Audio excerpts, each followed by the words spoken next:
I've got two skillets on the table this morning. One my grandmother Vesey cooked on. One I bought new at the farm store 2 years back for about $20. And the new one is worse. Not a little worse. It weighs a pound more. The cooking face feels like fine sandpaper where hers is smooth as a river rock. And nobody ever told me it had changed. Nobody sent a letter. It got worse, quiet, a little at a time, across about 60 years. And I went and read on this after to be sure it wasn't just an old man missing his grandmother's kitchen. It isn't. There's a date on most of these, and a company, and a number. Here's the twist. One of these five, better than 3/4 of what's on the store shelf, isn't rightly the thing on the label, and there's lab tests to say so. Another one I had wrong for years, and I'll stand here and tell you exactly where. And the last one, number one, isn't a thing you can weigh or price at all. You can't buy it back at any store, and that's the one that ought to worry you. None of these are quaint. Every one's something you touch or eat or stand on, and losing it costs you money, in one case more than money. Let's count them down. Number 5, the 2x4. Buy one today and take a tape to it, and it's 1.5 by 3.5, not 2x4. It hasn't been in your lifetime nor mine. Some of that's honest. You saw a board green, dry it and plane it smooth, and it comes down a little. Always has. But the standard that says how far down it's allowed to come got set in 1964, and by the time they were done, the actual wood in a 2x4 was nearly a third less than the name on it, taken a little at a time so no one year ever looked like a cut. A man in the trade will tell you plain, you're selling air. I'm Burl Hensley. I ran a little circle saw mill on this creek for 34 years. There's a reason an old house feels different under your foot. That wood came off slower grown timber, tight in the ring and heavy, and it held a nail like it meant it. Frame a wall out of the light stuff and drive your nails carelessly, and you'll hear it talk to you in a wind. That one's just money. Here's where these stop being about a few dollars and start being about whether you can feed yourself and keep yourself when nobody's coming to help. Number 4, the skillet. The old people here called a big one a spider. Pick up a cast iron pan your grandmother used, then a new one off the shelf, and the difference is in your hand before you ever heat it. Griswold, out of Erie, Pennsylvania, and Wagner, too, cast their pans in sand same as anybody, then took them to a machine and ground the cooking face smooth as glass. That last step is the one that got dropped, all across the trade, along about the 1960s, when cheaper imported iron came in and there wasn't room in the price to pay a man to polish a pan. Now here's where I'll be honest, because a story runs ahead of the truth here. Folks say the smooth pan's magic and the rough one's ruined. That's not so. A rough new pan, cooked for a few years, seasons up dark and slick and cooks an egg fine. And it's the seasoning that does that, not the grinding. What you can't build yourself is the finer iron and the lighter pan they don't pour anymore. Vesey's skillet is lighter than the new one by better than a pound, and it's older than I am. Let it go to rust in the sink overnight, though, and you'll undo in one evening what took her 40 years to lay down. From here down, every one of these is still worth money to somebody, and it's worth asking who. Number 3, honey.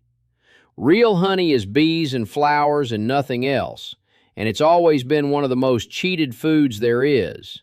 The government's first chemist, Harvey Wiley, carried a jar of fake honey into Congress in 1906 with a dead bee laid on top to fool the eye. The trade's only got slicker since. In 2011, Food Safety News had store honey tested at the pollen lab at Texas A&M, and better than 3/4 of it had the pollen filtered clean out. Pull the pollen, and no lab can tell you what country it came from, and that's the point of it. A good part of the world's honey runs out of China, filtered blind and shipped through India or Vietnam to hide where it started. some of it carrying an antibiotic banned in our food. Follow the money, and it's plain. Real honey runs above $5 a pound to the man who keeps the bees. Syrup costs pennies. Near a third of the honey in the world trade is cut or faked because that's where the money is. I'm not telling you there was a meeting. There wasn't. It's quieter than that, and it's worse. Nobody has to agree to keep still. They just all make more when nobody mentions it. And I'll not oversell it. Filtered honey's still honey, not corn syrup.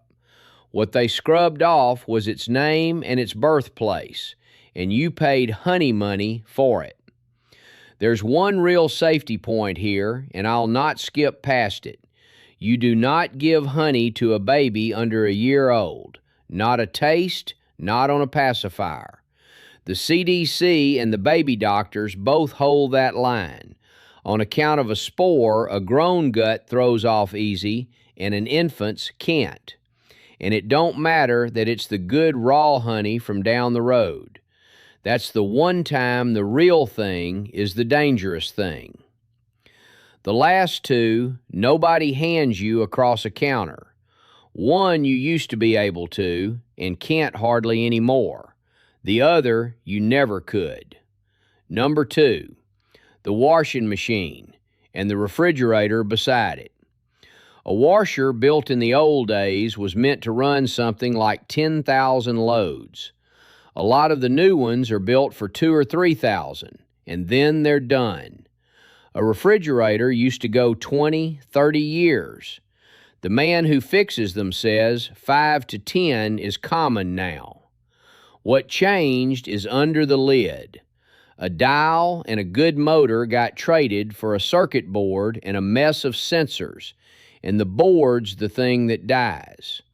When the company quits making that one board, the whole machine's scrap, even if everything else in it is sound. Now here's the one I owe you, because I said it flat for years and I had it half wrong. I used to say they don't make 'em like they used to, and leave it there like it was the whole truth. It isn't. That new refrigerator, ugly and short-lived as it is, uses a fraction of the power the old one drank, and the new washer a fraction of the water. The government leaned on them to do it, and it worked, and my own bill knows it. So they last less and cost less to run, both. Tell you only the first half, and I'm no better than the fella selling you the pan. Honest is better than impressive. But buy the simplest one you can, with the fewest lights on it, for every light is a thing that fails. And the day the board goes and the parts discontinued, that whole machine is going to the road. That was the last thing on this list you can carry home in your arms. Number one, you can't. Number one, the knowing. Not a thing at all, and that's the point of it. There were 3 men on this creek could take a dull, plain iron and put an edge on it that would shave the hair off your arm, and read a piece of timber by its end grain, and tell you by the sound whether it was cracked clear through or just checked on the face. Vesey could read a bread dough by the pull of it against her hand and never measured a thing. My aunt could take a worn-through coat and turn it and patch it and hand it back better than new. Every one of these first 4 things got worse, partly because the knowing got rare. When nobody in the house can fix a thing or judge a thing, it doesn't matter whether what they sell you is junk, because you can't tell and couldn't mend it if you could. And here's the hard part. I can hand you a skillet. I can hand you a jar of honest honey. I can't hand you the 20 years of standing at a woman's elbow that taught you what good was. That leaves with the person. There were 3 on this creek that could do it. There's none now. Here's my challenge, and it's small. This week, do one of 3 things. Weigh your grandmother's skillet against a new one, if you've got both, and feel it yourself. Or turn over the honey in your cupboard and read the country line, and if it names 4 countries, you know what you've got. Or take one broken thing you were about to throw out and try to fix it yourself first, just once. See whether the knowledge is still in your hands. Then tell me in the comments, and I mean one specific thing. What's the tool or the dish or the fix in your house that comes down to you from somebody? Whose was it, and what county did it come out of? I read every one of these, and what you all send back is the whole reason I keep doing it. None of this is about going backward. It's being able to tell what's good and keep it. A little at a time is how they took it, and a little at a time is how you take it back. That's how it was done. Now somebody else knows.